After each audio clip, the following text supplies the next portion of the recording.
आप कपड़ों पर कितना खर्च करने को तैयार हैं?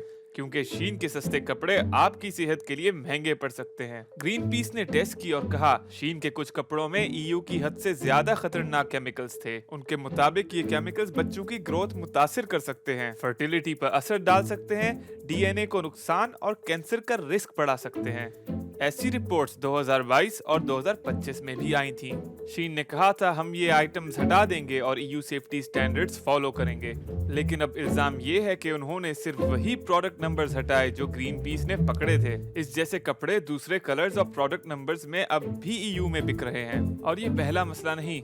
इस साल फरवरी में ईयू ने शीन के खिलाफ बाकायदा तफ्तीश शुरू की थी। इल्जाम, चाइल्ड लाइक सेक्स डॉल्स की सेल और ऐप में मुबैना एडिक्टिव डिजाइन। इतना सब होने के बावजूद शीन यूरोप में तेजी से बढ़ रही है। हर महीने इनके पास 150 मिलियन से ज्यादा यूजर्स हैं। 2025 में शीन ने पेरिस में अपना पहला फिजिकल स्टोर भी खोला और बाहर प्रोटेस्ट भी हुए। क्या आपने कभी शीन से कुछ खरीदा है?